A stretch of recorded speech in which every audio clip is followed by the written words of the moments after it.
Operation కగార్ను భద్రతా దళాలు ముమ్మరం చేశాయి. దీంతో మావోలు మైదాన ప్రాంతానికి తరలివస్తున్నారు. విజయవాడ, కాకినాడ, ఏలూరు, ఏటపాక సహా పలు ప్రాంతాల్లో మావోయిస్టులను పోలీసులు అదుపులోకి తీసుకున్నారు. ఇప్పటివరకు 50 మందికి పైగా మావోయిస్టులను పోలీసులు అదుపులోకి తీసుకున్నారు. నిన్న అరెస్ట్ అయిన 28 మంది మావోయిస్టులకు వైద్య పరీక్షలు నిర్వహించి న్యాయస్థానం ముందుకు తీసుకువెళ్లారు.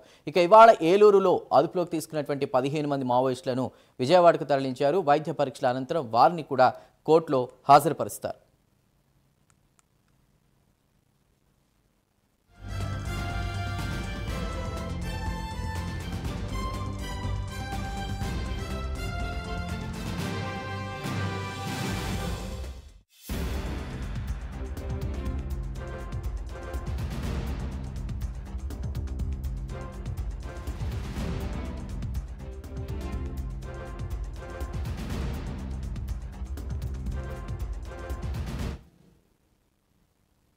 కేంద్ర హోంమంత్రి అమిత్ షా విధించిన డెడ్ లైన్ దగ్గరకు వస్తూ ఉండడంతో భద్రతా దళాలు కూంబింగ్ను ముమ్మరం చేశాయి. ముప్పేట కాల్పులు జరుగుతూ ఉండడంతో మావోయిస్టులు దండకారణ్యం విడిచి నగరాల బాట పట్టారు.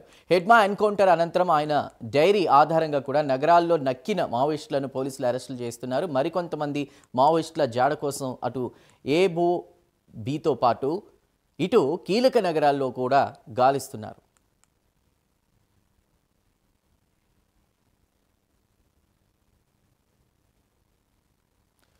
రైట్, మావోయిస్టులని వరుసగా అరెస్టులు చేస్తూ ఉన్నారు. దీనికి సంబంధించి పూర్తి వివరాలు మా ప్రతినిధి రాజ్ కుమార్ అందిస్తారు. రాజ్ కుమార్, వైద్య పరీక్షల అనంతరం కూడా ఏలూరు ప్రాంతంలో దొరికిన వాళ్ళని ప్రస్తుతం 15 మంది దాకా ఉన్నట్టు చెప్తున్నారు. వాళ్ళని కోర్టులో హాజరుపరుస్తామని అధికారులు చెప్తూ ఉన్నారు. ఇంకా కూంబింగ్ కొనసాగుతోందా? రైట్ సింధు, మొత్తానికి మావోయిస్టులకు సంబంధించిన కొన్ని వ్యవహారంలో పోలీసులు విజయం సాధించారు. అయితే ఈ నేపథ్యంలో ఎవరైతే మావోయిస్టులు ఉన్నారో ఈ మావోయిస్టులకు సంబంధించి లొంగినటువంటి వారిని అందరూ, అంటే పోలీసులు ఎవరైతే అటు వారిని ఇప్పటికే అదుపులోకి తీసుకున్నారో ఆ మావోయిస్టులందరినీ కూడా ప్రత్యేకించి ఈరోజు వైద్య పరీక్షలు ముగించినటువంటి అనంతరం దాదాపుగా ఆ కోర్టులో హాజరుపరిచారు. అందులో కనుక ప్రధానంగా చూస్తే కొంతమంది వివరాలు ఆల్రెడీ తెలిసాయి. ఏదైతే దాదాపుగా ఈ 7గురిని ఎవరైతే ఇటు కొంతమంది ఉన్నారో వారికి కొన్ని వివరాలు కూడా తెలిసినాయి. పూర్తిగా ఆ మావోయిస్టులకు సంబంధించినటువంటి వివరాలు కనుక చూస్తే Metturi Jogarao alias tech Shankar Babu, Siva, Jyothi alias Saritha, అదేవిధంగా Suresh alias Ramesh, Lokesh alias Ganesh, Sainu alias Vasu, Anitha, అదేవిధంగా షమి, వీరందరూ కూడా కొంతమంది వివరాలు అయితే తెలిసినాయి. గతంలో ఏదైతే వీరందరూ కూడా కొన్ని ప్రాంతాల్లో ఏదైతే అటు కూంబింగ్లో ఏదైతే ఉన్నారో వారందరినీ కూడా ఇటు పోలీసులు ప్రస్తుతం అదుపులోకి తీసుకున్నారు. కొంతమందిని ఇప్పటికే ఎన్కౌంటర్ చేసినటువంటి పరిస్థితి కనపడుతుంది. ప్రత్యేకించి ఈరోజు ఇప్పుడు న్యాయమూర్తి ముందు హాజరుపరిచినటువంటి నేపథ్యంలో మరి ఇప్పటికే న్యాయమూర్తి మరి ఎలాంటి శిక్షను విధించబోతున్నారు, ప్రత్యేకించి వీరందరినీ ఎక్కడికి రిమాండ్కి తరలించబోతున్నారు ఏంటనేది కూడా కొన్ని వివరాలు కూడా తెలిసేటువంటి ప్రయత్నం ఉంది. మరి కొంతసేపట్లో కూడా తెలుస్తుంది. ప్రత్యేకించి నెల్లూరు కానీ అదేవిధంగా లేదా రాజమండ్రి కానీ వీరిని తరలించే అవకాశం ఉందని కూడా ప్రత్యేకించి అటు న్యాయ నిపుణుల నుంచి అందుతున్నటువంటి సమాచారం. ఏదైతే ఇటు మావోయిస్టులు కనుక వివరాలు చూస్తే దాదాపుగా ఇటు 21 మంది ఇక్కడ ప్రధానంగా కూడా అదుపులోకి తీసుకున్నారు. కొంతమంది 15 మందిని ఏలూరు నుంచి అదుపులోకి తీసుకున్నారు. వీరందరినీ కూడా అటు కొంతమందిని ఆయా ప్రాంతాలకు సంబంధించినటువంటి వారందరినీ కూడా కొన్ని కోర్టులకు పరిమితం చేస్తున్నటువంటి పరిస్థితి కనపడుతుంది. ప్రత్యేకించి మాత్రం మావోయిస్టుల పైన ఇంకా కూడా కూంబింగ్ కొనసాగుతుంది, తనిఖీలు కూడా కొనసాగుతాయి. ఇంకా ఏదైతే పోలీసులకు అందినటువంటి సమాచారం ఎక్కడైనా లీక్ చేస్తే మళ్ళీ ఇవన్నీ కూడా విషయాలు బయటికి వెళ్ళే అవకాశం ఉంది. కాబట్టి ఖచ్చితంగా పోలీసులు మాత్రం ఉక్కుపాదం మోపుతున్నారు. మావోయిస్టులందరినీ కూడా మార్చాలి, అదేవిధంగా లేదా మావోయిస్టులందరినీ కూడా అదుపులోకి తీసుకోవాలి. వారు కనుక ఏదైతే ఖచ్చితంగా వారికి చెప్పిన మాట వినకుండా కనుక ఫైరింగ్ కనుక చేస్తే ఖచ్చితంగా కూడా తిరిగి ఎన్కౌంటర్ చేసేటువంటి ప్రయత్నాలు కూడా ఖచ్చితంగా జరుగుతున్నాయి. కానీ ఎవరిని కూడా ఎన్కౌంటర్ చేసే పరిస్థితి ఉండదు. వారు కనుక సరెండర్ అయ్యి వారు కనుక మారాలనే ఒక ఆలోచన ఉంటే కనుక ఖచ్చితంగా వారికి ఆశ్రయం కల్పించి వారికి ఉపాధి కూడా కల్పిస్తామని ఈరోజు ఇంటెలిజెన్స్ చీఫ్ మహేష్ చంద్ర లడ్డా చాలా ప్రత్యేకంగా చెప్పారు. కాబట్టి ఈ విషయాలన్నింటినీ కూడా అటు పోలీసులు చేపట్టేటువంటి అంశాలన్నింటినీ కూడా దృష్టిలో పెట్టుకోవాల్సిన అవసరం ఉంది. మావోయిస్టులకు సంబంధించినటువంటి వ్యవహారం ఏదైతే నడుస్తుందో ఇటు మావోయిస్టులు మాత్రం దాదాపుగా ఇంకో కొన్ని వివరాలు తెలియాల్సిన అవసరం ఉంది. తెలిసినటువంటి వివరాలన్నింటినీ కూడా ఇప్పటికే పోలీసులు కొంత గోప్యంగా ఉంచుతామన్నారు. ఎవరైనా సరే సమాచారం ఇచ్చినా లేదంటే వారికి వారు వచ్చి స్వయంగా పోలీసులకు లొంగిపోయినా సరే మేము వారిని స్వాగతిస్తాం. లేదంటే మీలాంటి మీడియా వారి సహాయం ఎవరెవరైనా తీసుకుని కూడా వారు రావచ్చు. వాళ్ళకి ఒకవేళ ప్రాణహాని ఉంది అని వారు కనుక భయపడితే, అంటే ఇలాంటివన్నీ కూడా పోలీసులు ప్రత్యేకమైనటువంటి దృష్టి పెడుతున్నారు కాబట్టి మావోయిస్టులకు మాత్రం ఆ పోలీసులు ఒక ఉక్కుపాదంలాగా మోపుతా ఉన్నారు.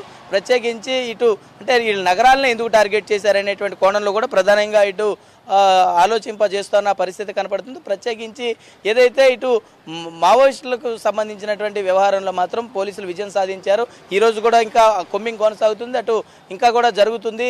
కాబట్టి ఇంకా వివరాలు కూడా తెలియాల్సినటువంటి అవసరం ఉంది. ఇంకా ఏ ప్రాంతాలు ఉన్నారు అంటే దాదాపుగా ఇదంతా కూడా ఛత్తీస్గఢ్ నుంచి వచ్చిన వారే కాబట్టి వివిధ ప్రాంతాల్లో వీరందరూ కూడా అటు గతంలో విధులు నిర్వహించారు. కానీ ఇప్పుడు ఛత్తీస్గఢ్లో పరిస్థితులు అనుకూలంగా లేవు కాబట్టి అటు తెలంగాణ, ఆంధ్ర ఇలా కొన్ని సేఫ్ జోన్స్ ఎంచుకున్నారు. ఆ సేఫ్ జోన్స్ ఎంచుకున్న వాటి మీద నిఘా వర్గాలన్నీ కూడా పనిచేస్తున్నాయి. అటు గ్రే హౌండ్స్ ఇచ్చినటువంటి సమాచారం మేరకు, ఇటు ఇంటెలిజెన్స్ విభాగం ఇచ్చినటువంటి సమాచారం మేరకు లా అండ్ ఆర్డర్ పోలీసులు, ఇటు ఆక్టోపస్ విభాగం ప్రత్యేకించి వీరందరూ కూడా అనూహ్యంగామైనటువంటి తనిఖీలు చేసినటువంటి నేపథ్యంలో వారందరూ కూడా అటు మావోయిస్టులందరినీ కూడా అదుపులోకి తీసుకోవడం జరిగింది కాబట్టి ఆ ప్రక్రియనంతా కూడా కొనసాగుతున్నారు. ఇటు దాదాపుగా వచ్చేటువంటి వారందరినీ కూడా ఇటు కోర్టులకు తీసుకెళ్లే పరిస్థితి కనపడుతుంది కాబట్టి పూర్తి స్థాయిలో కూడా ఇటు పోలీసులు అయితే మాత్రం ఆ ప్రక్రియ అంతా కూడా కొనసాగుతున్నారు. న్యాయ నిపుణుల మధ్యన ప్రవేశపెట్టారు కాబట్టి ఇటు న్యాయమూర్తి ముందు ప్రవేశపెట్టారు విజయవాడ కోర్టులో. ప్రత్యేకించి ఇదంతా కూడా ముగిసిన అనంతరం అటు రిమాండ్కు నెల్లూరు పంపిస్తారా లేదా రాజమండ్రి పంపిస్తారా అనేటువంటి అంశం మాత్రమే తెలియాల్సిన అవసరం ఉంది. చందు. రాజ్ కుమార్, నిన్న మనం చూసాం పెనమలూరులో కొంతమంది మావోయిస్టులు దొరకడం, తర్వాత ఏలూరులో.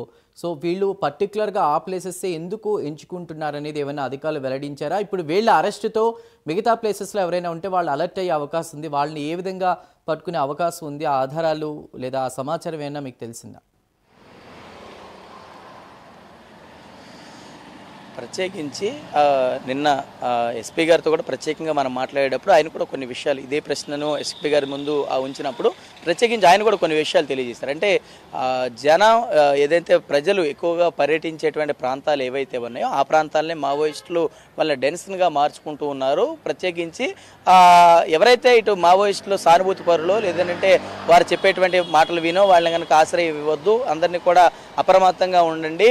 ఏదైతే ఇటు మావోయిస్టులు మాత్రం గతంలో లాగా ఇటు ఏజెన్సీ ప్రాంతాల్లోనో లేదంటే అటవీ ప్రాంతాల్లోనూ ఉండే పరిస్థితి లేదు. జన సంచారం ఎక్కడ ఉంటుంది, లేదంటే ఇప్పుడు సాధారణంగా ఇటు వలసలుగా అటు ఛత్తీస్గఢ్ లేదంటే ఇతర రాష్ట్రాల నుంచి ఆంధ్రప్రదేశ్కి వచ్చి వారు వలసలుగా ఉంటారు. దాదాపుగా ఇప్పుడు నిన్న పెనమలూరులో సెర్చ్ జరిగినటువంటి చోట అంతా అంటే కొత్త ఆటోనగర్ ప్రాంతం ఏదైతే ఉందో ఆటోనగర్ ప్రాంతం అంతా కూడా పూర్తిగా అది వలస కూలీలు లేదంటే మిగతా రాష్ట్రాలకు చెందినటువంటి వారందరూ కూడా వచ్చి అక్కడ పనులు చేసుకుంటూ ఉంటారు. అక్కడ రోజువారీ కూలీలుగా వారిలాగా ఇటు మావోయిస్టులందరూ కూడా వచ్చి ఒక ఇల్లుని కేంద్రంగా చేసుకుని అక్కడ ఒక డంప్ని తీసుకుని వచ్చి ఇట్లా ఇవన్నీ కూడా కార్యకలాపాలు నిర్వహిస్తున్నారు. అంటే ముందుగా ఎవరైతే ఇటు మావోయిస్టులకు సంబంధించి క్రియాశీలకంగా వ్యవహరించేటువంటి నేతలు ఎవరైతే ఉన్నారో వారికి ముందు సైనికుల్లాగా వీళ్ళు వచ్చి ఇక్కడ మావోయిస్టులు తిష్టవేశారు. తిష్టవేసి ఒక ఇల్లుని తీసుకుని అక్కడ ఉంటూ ఉన్నటువంటి క్రమంలో ఇంకా దాదాపుగా ఒక 15 నుంచి 20 రోజుల వ్యవధి జరిగింది కాబట్టి ఇంకా వీరు కనుక అక్కడ సురక్షితమే అనుకుంటే ఇంకా నిజంగానే ఇటు హెడ్మా లాంటి వాళ్ళు లేదంటే ఇంకా మావోయిస్టులకు సంబంధించినటువంటి అగ్రనేతలు వచ్చే అవకాశం ఉండేది.